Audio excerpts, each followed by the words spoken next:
Assalamualaikum warahmatullahi wabarakatuh, teman-teman sekalian. Berkaitan dengan kasusnya Holy Wings, itu saya barusan nge-search dan ternyata saya dapat bukan hanya satu tapi ada dua ya, promosi yang dilakukan oleh Holy Wings itu berkaitan dengan nama Nabi Muhammad dan juga Maria dalam promosi minuman keras. Dan bisa kita lihat bahwa dari diksi dan juga promosinya setidaknya kita tahu bahwa ini kayaknya bukan ketidaksengajaan seperti yang dikatakan oleh manajemennya dalam permintaan maafnya, tapi ini adalah sebuah promosi yang kayaknya terstruktur karena dalam diksi dan juga promosi ini mereka pengen banget untuk ngambil kontroversi, makanya disandingkan antara satu hal yang kayaknya berseberangan dengan yang lain supaya menghasilkan sebuah hal yang viral.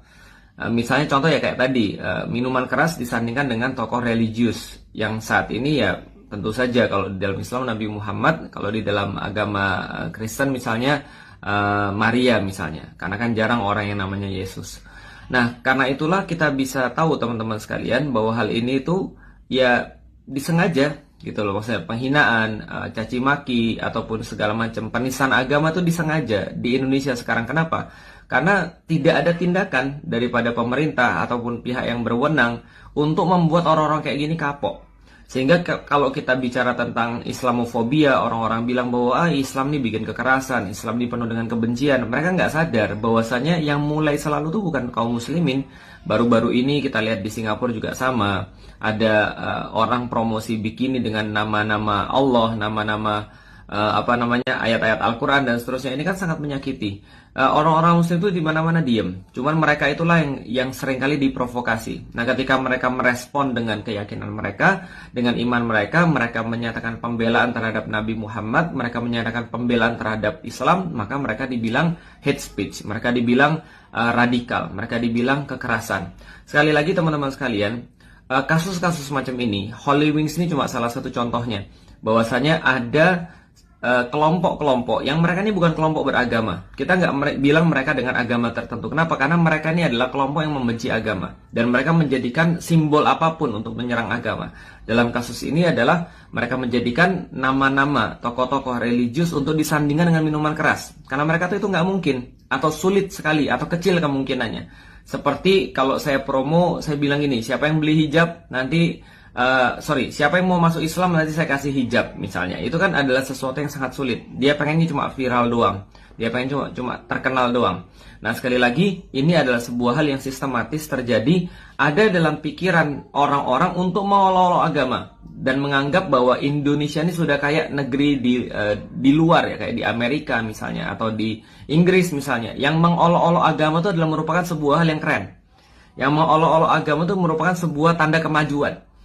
Yang ketika dia tuh menghina-hina agama tuh merupakan tanda kemodernanan gitu loh, maksudnya modernitas gitu kan ya.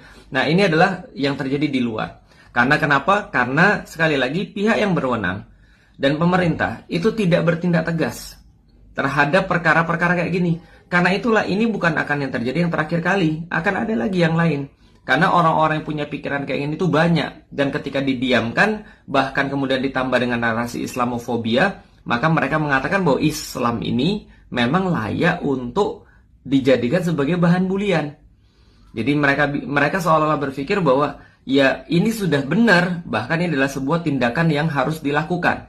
Nah, ini yang kemudian perlu kita sorotin dan mudah-mudahan kita menunggu tindakan tegas daripada pihak berwenang dan pemerintah untuk melakukan hal-hal yang membuat kapok ya terhadap orang-orang yang melakukan kayak gini. Karena ya kalau misalnya mau nunggu orang-orang muslim untuk bereaksi, nanti ya dibilang kayak tadi lagi, radikal lah, kekerasan lah, lalu kemudian segala macam lah. Tapi yang berwenang tuh nggak berbuat apa-apa gitu loh maksudnya. Jadi kayak misalnya ada perselisihan di antara anak-anak, tapi orang tuanya kemudian nggak berbuat apa-apa, tapi malah nuduh anaknya radikal, nuduh anaknya penuh dengan kekerasan.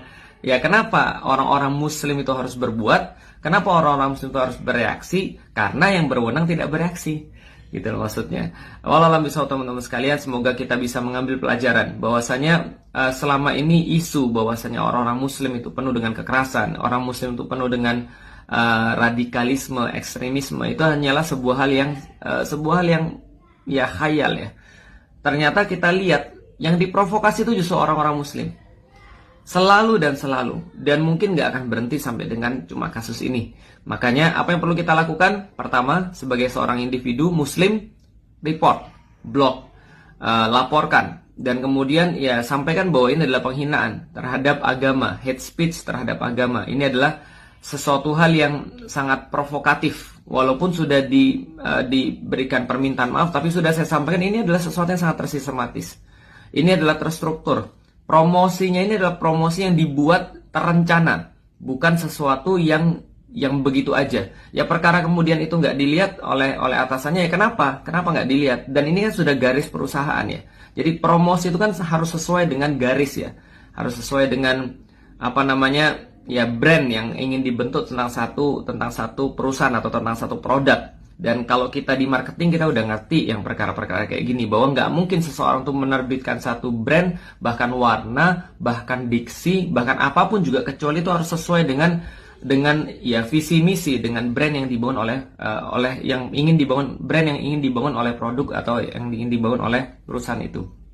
Jadi kita sudah tahu tempat apa, tempat maksiat gitu ya, tempat apa, jual minuman keras, kelab malam, dan seterusnya. Dan ketika mereka menaruh posisi mereka di tempat kayak gini, ya kita jadi tahu bahwa mereka memang ya ingin berlawan-lawanan dengan agama.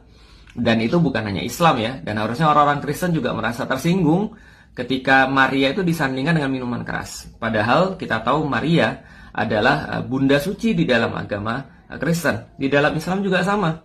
Perawan gitu kan ya. Perawan Maria, kita juga mengakui seperti itu. Dan nama Maria, nama Muhammad, ini harus dijaga dan harus dibela oleh semua orang yang masih punya cinta terhadap mereka.